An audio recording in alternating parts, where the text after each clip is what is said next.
Irmãos, vamos abrir nossas Bíblias no livro de Apocalipse, capítulo 2,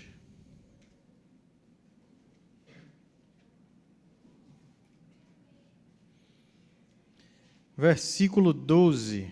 Vamos ler até o versículo 17. Encontraram?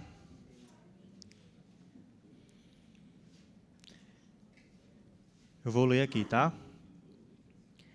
Ao anjo da igreja em Pérgamo, escreva: Estas são as palavras daquele que tem a espada afiada de 2 gumes. Sei onde você vive, onde está o trono de Satanás. Contudo, você permaneceu fiel ao meu nome e não renunciou à sua fé em mim. Nem mesmo quando Antipas, minha fiel testemunha, foi morto nessa cidade, onde Satanás habita. No entanto, tenho contra você algumas coisas. Você tem aí pessoas que se apegam aos ensinos de Balaão, que ensinou Balaque a armar ciladas contra os israelitas, induzindo-os a comer alimentos sacrificados a ídolos e praticar imoralidade sexual. De algum modo, você tem também os que se apegam aos ensinos dos nicolaítas. Portanto, arrependam-se, senão virei em breve até você e lutarei contra eles com a espada da minha boca. Aquele que tem ouvidos, ouça o que o Espírito diz às igrejas. Ao vencedor darei do maná escondido. Também lhe darei uma pedra branca com um novo nome nela inscrito, conhecido apenas por aquele que o recebe. Vamos orar, irmãos? Senhor Deus, obrigado, Pai, por Tua palavra, e queremos Te pedir, Senhor, que Tu possas falar aos nossos corações, trazer Tuas verdades, Senhor, às nossas mentes, através de Teu Santo Espírito nesse momento, Pai, apesar de mim.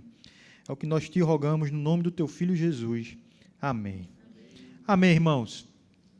No sermão anterior, nós tratamos aqui da igreja de Esmirna, uma comunidade que permaneceu fiel, que era fiel ao Senhor, apesar da perseguição. Mesmo vivendo perseguição intensa, aquela igreja se manteve fiel até o fim.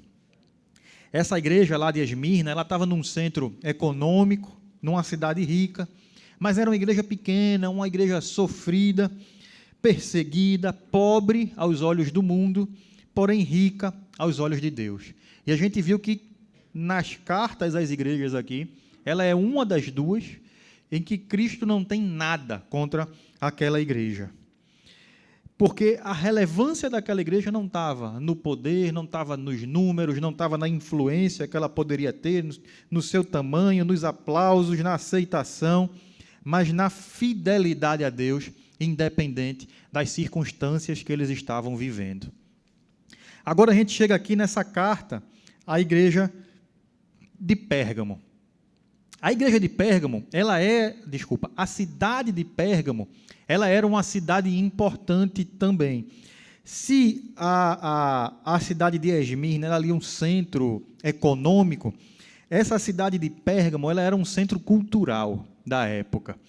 Era uma cidade importante. Inclusive, ela tinha, naquele momento ali, a segunda maior biblioteca do mundo. Perdia apenas para a biblioteca de Alexandria. Também era uma cidade importante para Roma, portanto, porque ali foi instituído o culto ao imperador enquanto ele ainda estava vivo. A gente tinha comumente o culto ao imperador depois que ele morre. Era estabelecido o culto àquele imperador como um símbolo de fidelidade a Roma e tudo aquilo que a gente já falou. Mas aqui nessa cidade a gente tinha o culto ao imperador vivo. Então, era uma cidade estreitamente ligada ao Império Romano e por isso havia a perseguição do Império contra os cristãos.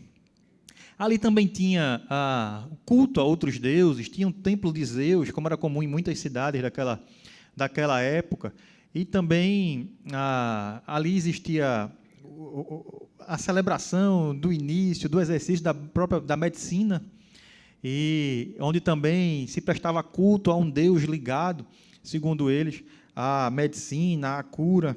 Então, era uma cidade bem complicada, vamos dizer assim, para quem era cristão. A perseguição era intensa. Era tão intensa que você vai ver aqui no texto que chegou a causar a morte de algumas pessoas porque elas permaneceram firmes ao Evangelho. A gente tem aqui Antipas sendo citado no texto. Quem é ele? A informação que a gente tem é que ele é uma testemunha que permaneceu fiel até a morte entre os crentes ali. A gente está construindo aqui um cenário inicial dessa cidade de Pérgamo para entender qual é o contexto que aquela igreja está vivendo. E Jesus, ele descreve ainda essa cidade como o lugar onde está o trono de Satanás. O lugar onde Satanás habita. Imagine, portanto, que ambiente difícil era para os cristãos. Imagine um ambiente de hostilidade ao Evangelho que de fato existia ali, que existia contra a Igreja de Cristo, contra aqueles que professavam a fé em Cristo. Existem algumas tentativas na teologia de explicar o que é que significa esse termo trono de Satanás, lá em Pérgamo. E aí se discute, é uma referência ao trono do imperador, ao cônsul, protocônsul que ficava lá, era uma referência ao culto imperial, ao templo de Zeus, à adoração a outros deuses. Mas eu gosto de entender aqui num sentido mais próximo da literalidade do texto mesmo. Como sendo um local onde Satanás governa, um local onde há um sistema de valores caídos e de oposição a Cristo aberto, onde há uma mentalidade dominante de oposição à igreja. E apesar desse ambiente, portanto, sob o domínio de Satanás, Jesus reconhece que aquela igreja não cedeu à perseguição externa. Nós lemos aqui, conheço onde você vive, onde está o trono de Satanás. Apesar disso, você permaneceu fiel ao meu nome e não renunciou à sua fé em mim. E você não renunciou à sua fé em mim, mesmo nos dias em que Antipas, minha fiel testemunha, foi morto entre vocês, ali onde Satanás habita. Então nós temos, de fato, uma expressão de fidelidade dessa igreja ao Senhor ali, no meio das perseguições externas contra aquela igreja. Mas existe algo perturbador na situação dela aqui, na situação daquelas pessoas ali. Depois de elogiar a fidelidade daquelas pessoas no meio dessa perseguição do império contra elas e dos sistemas contra ela, Cristo afirma que existia algo contra aquela igreja. Eles cederam internamente. Eles toleravam ensinos no meio deles que induziam ao pecado, que induziam à imoralidade sexual, que induzia ao ensino dos nicolaítas. A gente não sabe exatamente do que se trata o ensino dos nicolaítas. Mas, e aí eu não vou discorrer sobre ele, mas se lembre que o ensino dos nicolaítas é algo que Cristo odeia. Porque a gente viu aqui antes, lá na carta à igreja de Éfeso, que Éfeso foi elogiada por Cristo por se opor a esse ensino. Está lá no versículo 6 desse mesmo capítulo que a gente leu, aqui em Apocalipse. Jesus disse à igreja de Éfeso, há, porém, uma coisa a seu favor. O que é? Você odeia as práticas dos nicolaítas, como eu também as odeio. Já a igreja de Pérgamo, agora aqui, Cristo disse, eu tenho algo contra vocês. Vocês têm aí pessoas que se apegam ao ensino de Balaão, e lá no 15, e de igual modo vocês têm também pessoas que se apegam aos ensinos dos nicolaítas.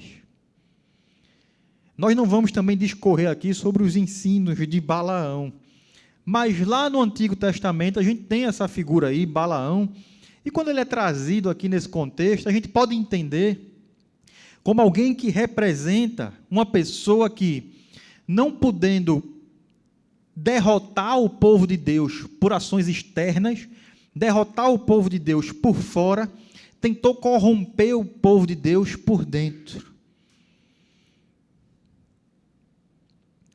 Mas o que é importante aqui é você ter isso em mente e se lembrar do que a gente acabou de falar, e eu peço para repetir com outras palavras, feito eu fiz na EBD, né? Aquela igreja, ela resistiu à pressão externa.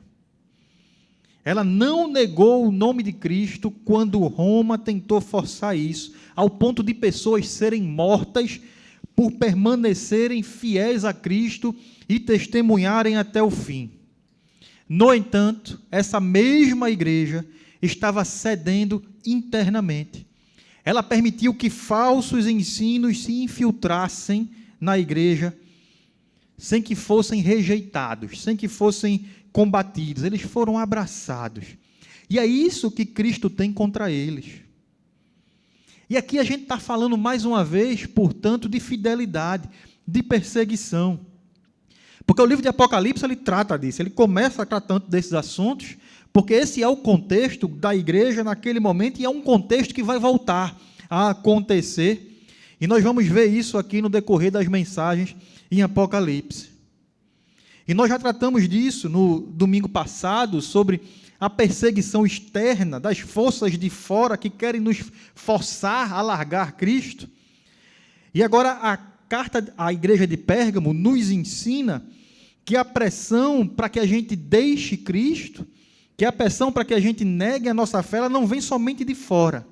Ela pode se manifestar internamente, dentro da própria igreja, através de ensinos distorcidos, de doutrinas permissivas, de ideologias mundanas que se infiltram, disfarçadas. E ela tem sucesso. A perseguição tem sucesso quando nós nos apegamos a esses ensinos, como aqueles que se apegaram aos ensinos de Balaão e dos nicolaítas. A igreja de Pérgamo, ela não negou a fé quando o império exigiu que ela negasse a fé, mas ela negou a Cristo, ela negou a santidade, quando o pecado foi tolerado como algo normal, como algo abraçado pelas pessoas daquela igreja. E isso aqui é uma verdade que a gente precisa encarar com seriedade na manhã de hoje.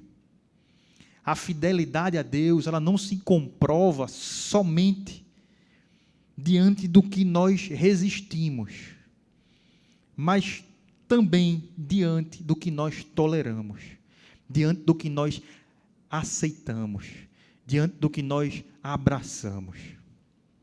E não ache que isso é uma realidade distante de você.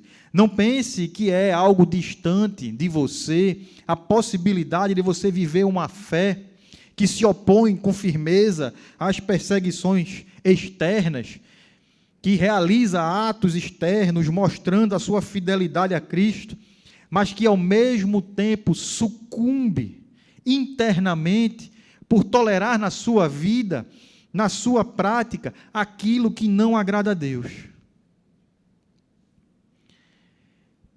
E diante de tudo isso que nós falamos aqui, nós temos três pontos importantes de reflexão nessa manhã. Primeiro, a igreja não pode viver na superficialidade. Sexta-feira agora passada, foram divulgados dados do censo de 2022, que mostra que o crescimento numérico dos evangélicos no Brasil é extraordinário. Nunca houve tanto evangélico no Brasil. 1 em cada 4 pessoas no Brasil se diz evangélica. Em 1991, 9% da população se declarava evangélica. No censo de 2022, o número está em 26,9%. Praticamente triplicou, né? Nesses anos. Mas, meus irmãos, esse crescimento parece não ter produzido transformação nenhuma na sociedade.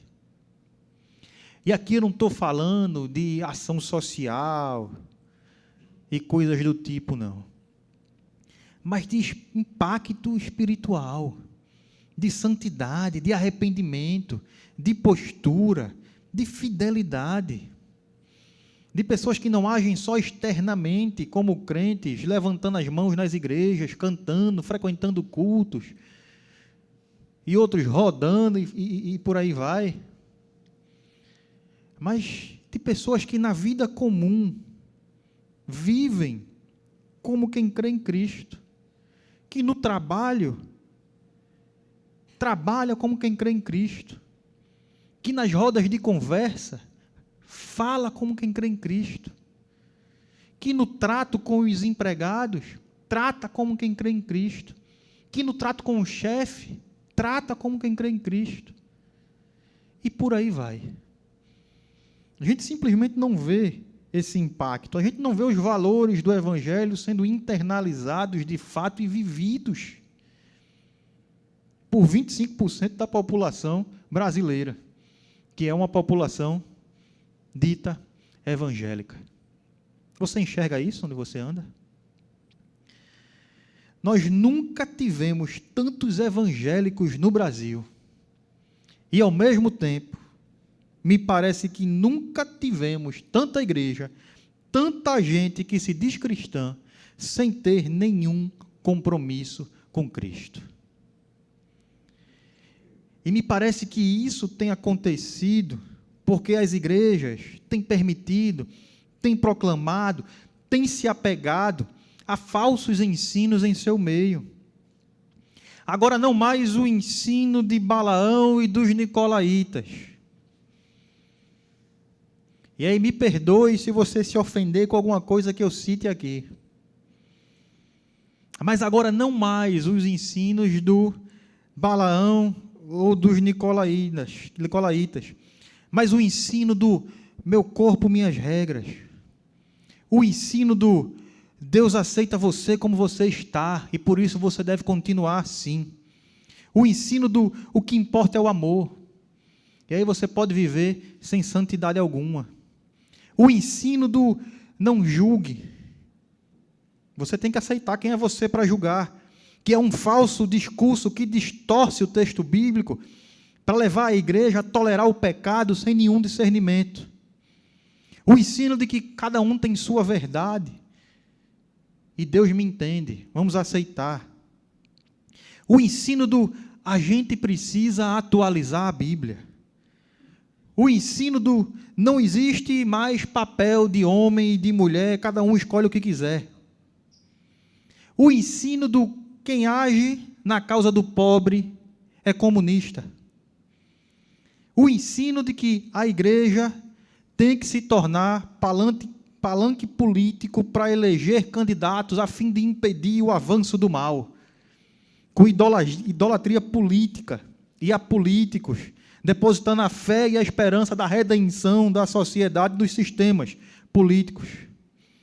O ensino do se está fazendo você se sentir bem, então é de Deus. O ensino de que Deus existe para fazer você realizar seus sonhos aqui na terra.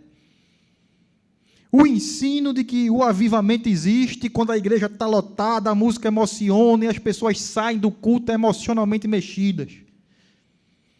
O ensino de que o culto é uma experiência que a igreja proporciona a você, para você se sentir bem. Não uma reunião dos santos para adorar ao Senhor, ouvir de sua palavra, proclamar o Evangelho. Tem até igreja fazendo publicidade no Instagram, colocando bem grande lá: venha para o melhor culto da sua vida. Está vendendo uma experiência. Eu poderia passar amanhã listando aqui tantos outros ensinos que têm se infiltrado na Igreja de Cristo.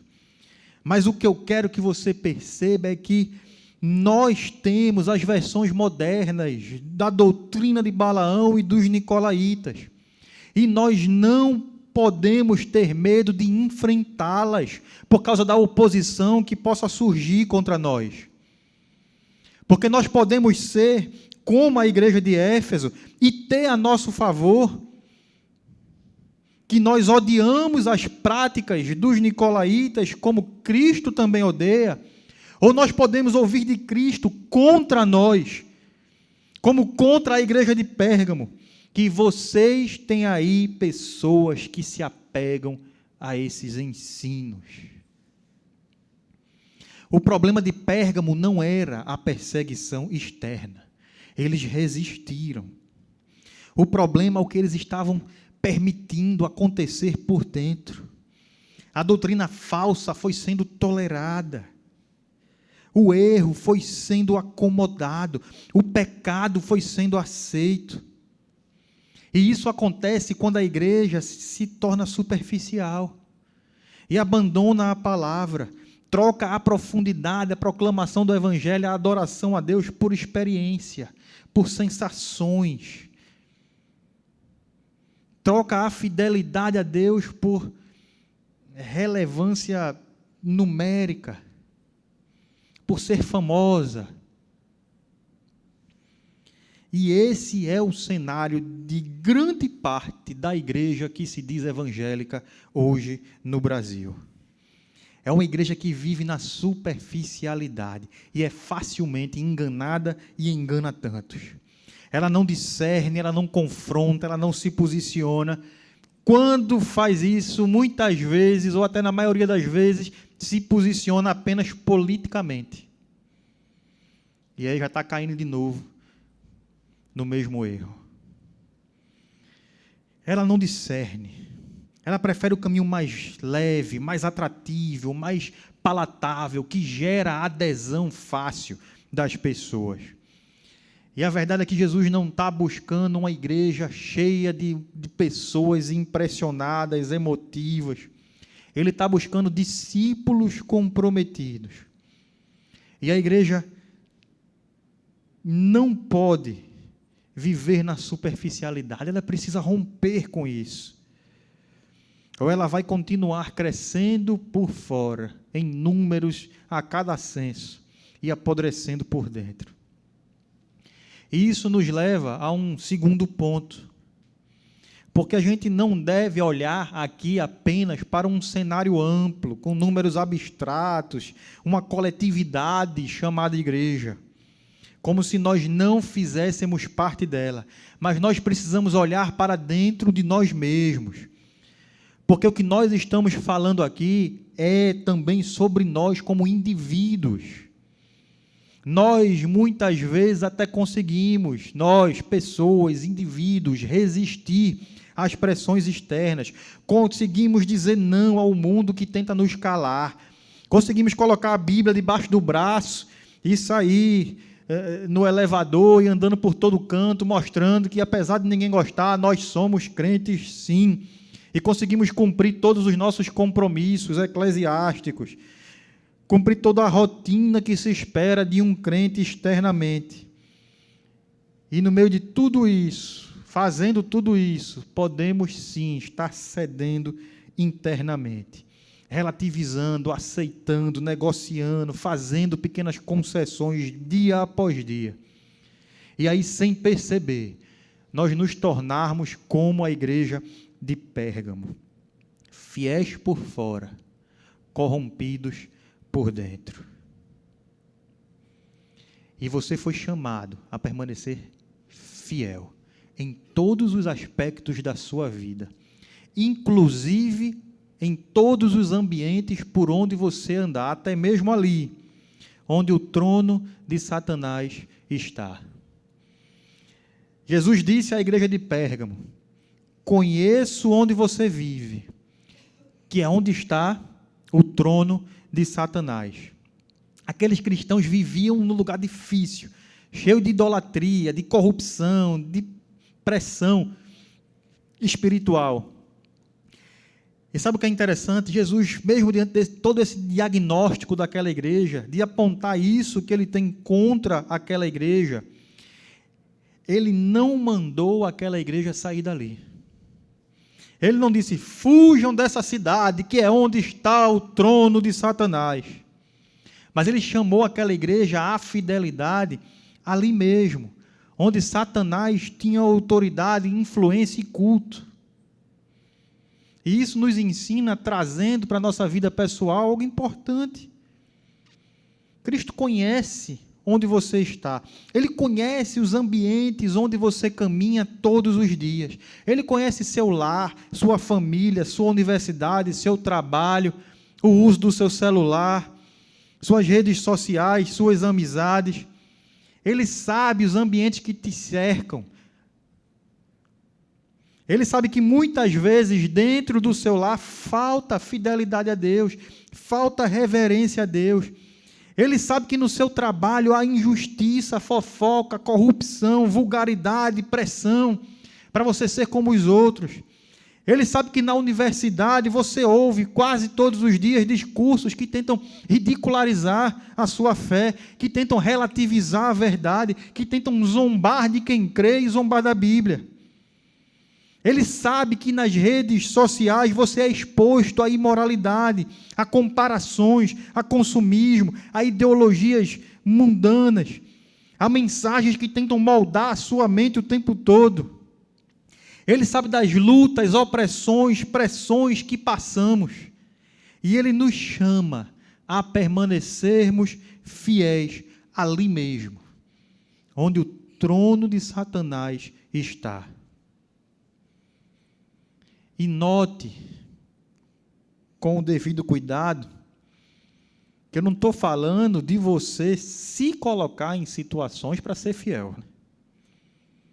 Você não vai agora direcionar sua vida para situações deliberadamente, onde Satanás é festejado, e você vai estar ali no meio, se alegrando com os que se alegram com aquilo, como alguma tentativa de mostrar que é fiel. Desses lugares que você tem a escolha de ir ou não ir, você não deve ir, por ser fiel a Ele. Eu estou falando aqui de situações da vida comum, que nos submetem a contextos em que a nossa fidelidade a Deus está posta à prova, em que falsos ensinos, valores corrompidos tentam se infiltrar nas nossas vidas e mudar as nossas práticas. E aqui eu chamo para que você olhe para a sua vida para observar as suas práticas. Porque se a sua prática já mudou, se você passou sim a celebrar, a buscar, a internalizar, a fazer o que Deus condena, o falso ensino já se infiltrou na sua vida. Porque já é a sua prática. Já está presente em você. Já está moldando o seu comportamento, os seus valores, o que você aceita, não aceita, o que você faz, deixa de fazer. A questão aqui é que você deve buscar discernir as mentiras desse mundo. Seja qual for o ambiente que você está, seja o que for que você esteja fazendo, seja onde for que você vive. Você não pode se apegar ao que desagrada a Deus, como eles se apegaram à doutrina de Balaão e dos nicolaítas. Mesmo que Satanás esteja no ambiente que você vive, mesmo que o trono de Satanás esteja no ambiente que você vive, o trono de Cristo precisa estar no seu coração. E porque Cristo está reinando no seu coração, você resiste à pressão interna e externa. Mesmo que isso custe amizades, oportunidades e influência, você mantém a sua integridade mesmo cercado de imoralidade.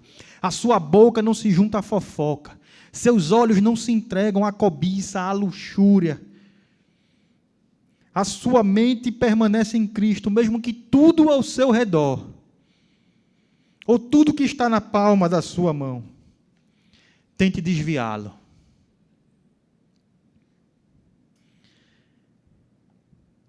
E, irmãos, esse desvio interno normalmente não acontece da noite para o dia. É um lento desvanecer, em que a gente vai fazendo pequenas concessões, que a gente vai sentando aqui e ali onde a gente não deveria sentar, que a gente vai rindo de uma coisa ou de outra que a gente não deveria rir, que a gente vai tendo determinado tipo de conversa, determinado tipo de olhar, determinada atitude que a gente não deveria ter. Um pouco de cada vez. Famílias não se acabam da noite para o dia.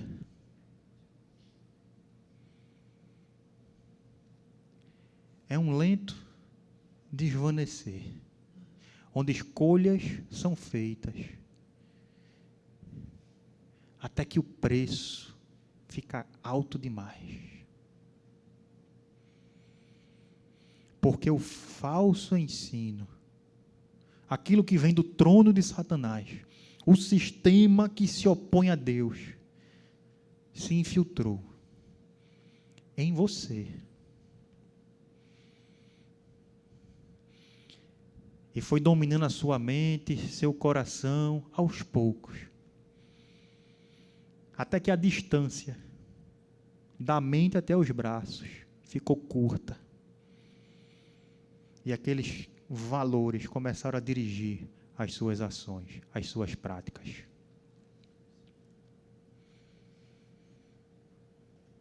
Faça uma autoanálise diante de Deus.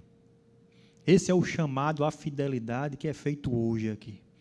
Uma fidelidade interna. Analise a sua vida. Como você tem conduzido. O que você tem feito. O que você tem pensado de Deus. Mas o chamado de Jesus a essa igreja não termina com acusação.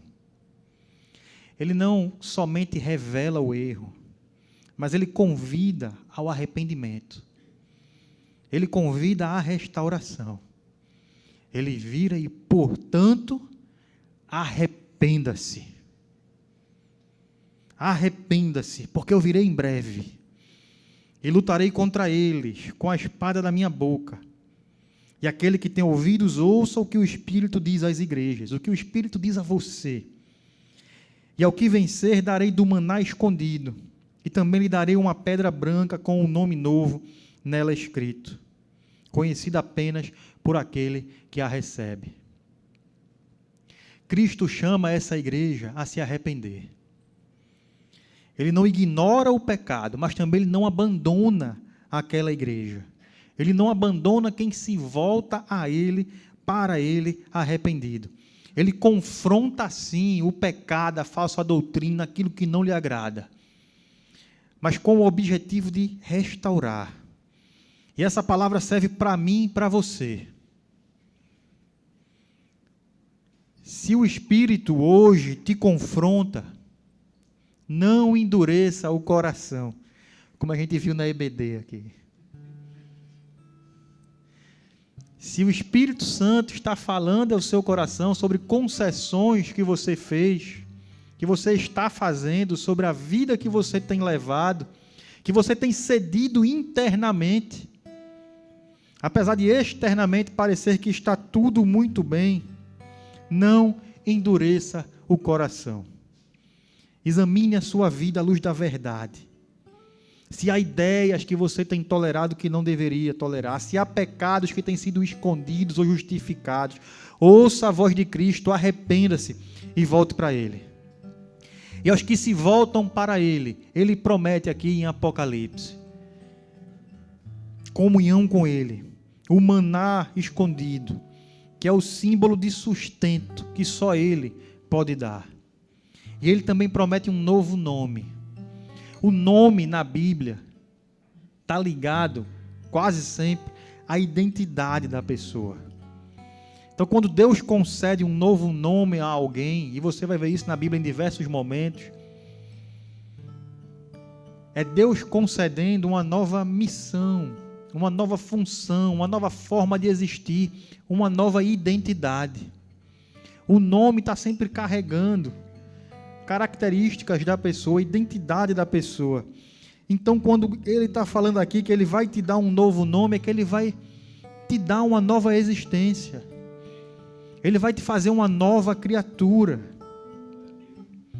Mas o chamado principal, para você que já é crente, é: não trate o pecado com leveza. O seu pecado.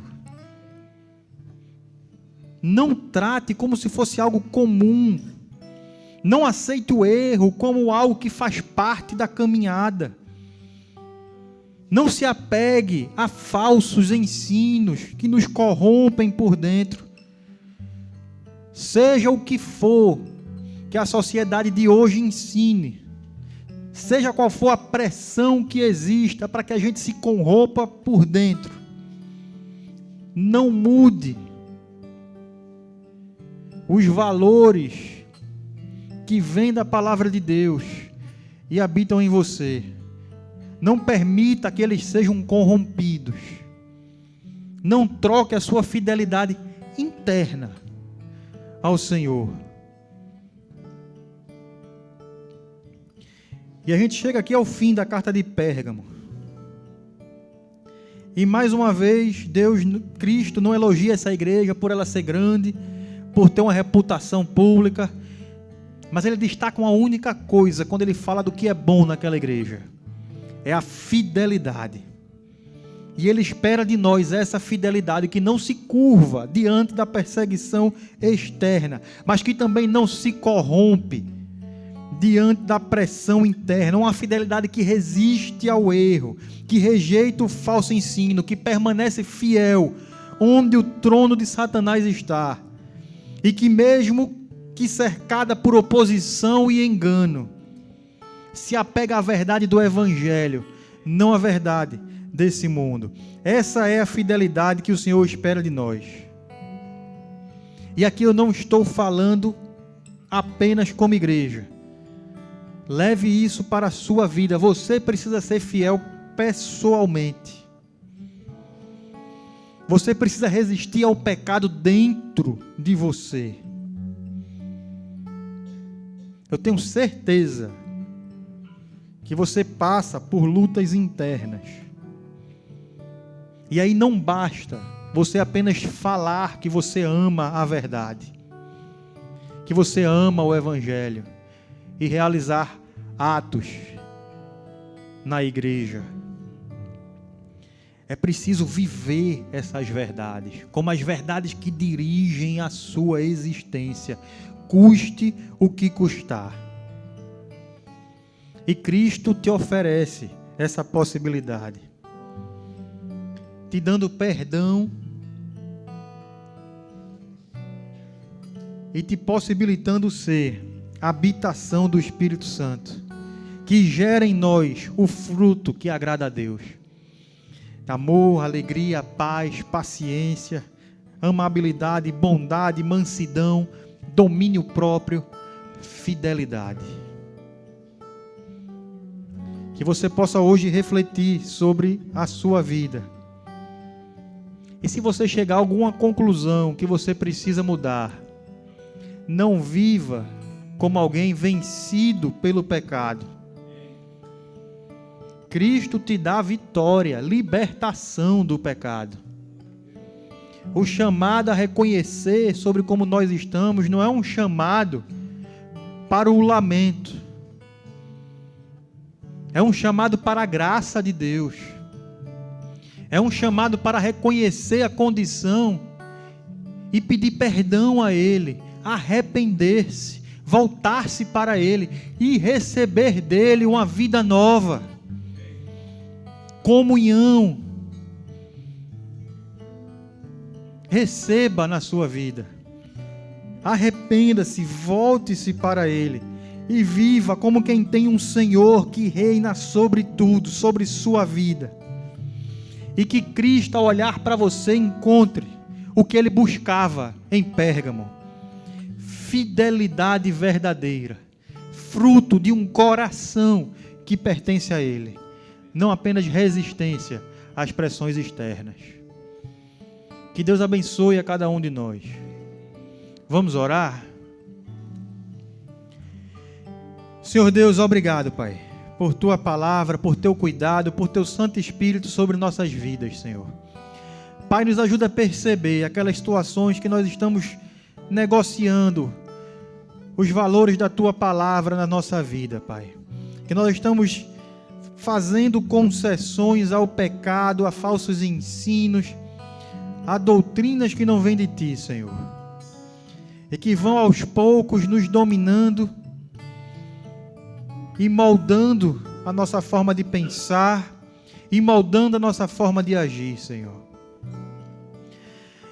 E Pai, se alguém aqui reconhece que está vivendo dessa forma, Senhor, de uma forma que não Te agrada, de uma forma de quem internamente se tornou infiel a Ti, que Tu possas trazer convencimento, perdão, restauração para essa vida, Pai. E que a alegria da salvação seja colocada nesse coração, Pai, para que ele não se sinta culpado mais diante de Ti, mas que ele seja feliz por receber o perdão das Tuas mãos e agora ser encontrado fiel diante de Ti e se tornar a habitação do Teu Espírito para sempre, Pai, aqui. No nome de Jesus nós Te rogamos por isso. Amém, Senhor. Nós vamos cantar uma música agora que, se o Espírito falou ao seu coração, cante de verdade, do fundo de sua alma. Como eu sempre digo, não somente repita as letras que estão sendo projetadas aqui.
Necessita ser mudado, Senhor, porque tudo que há dentro do meu coração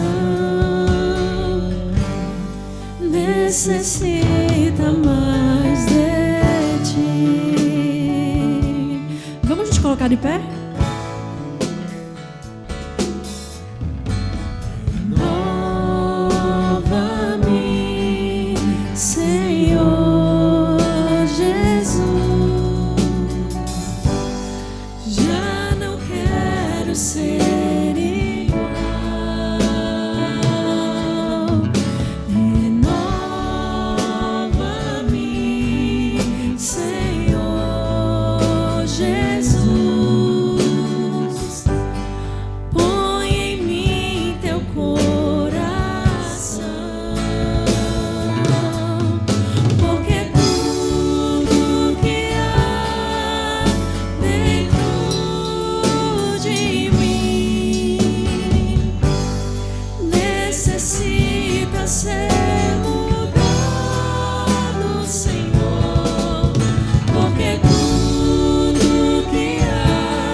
Necessita mais de Ti,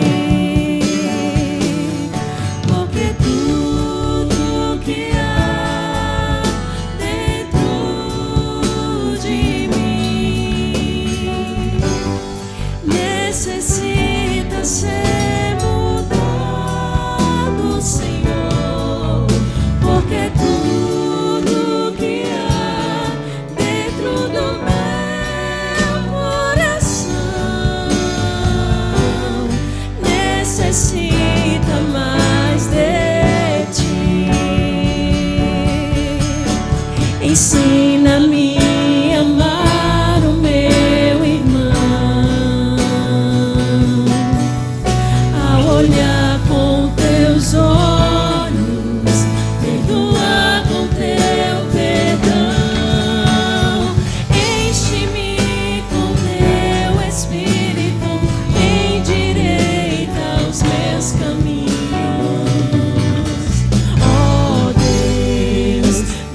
Abre o coração igual ao teu, coração disposto a obedecer, cumprir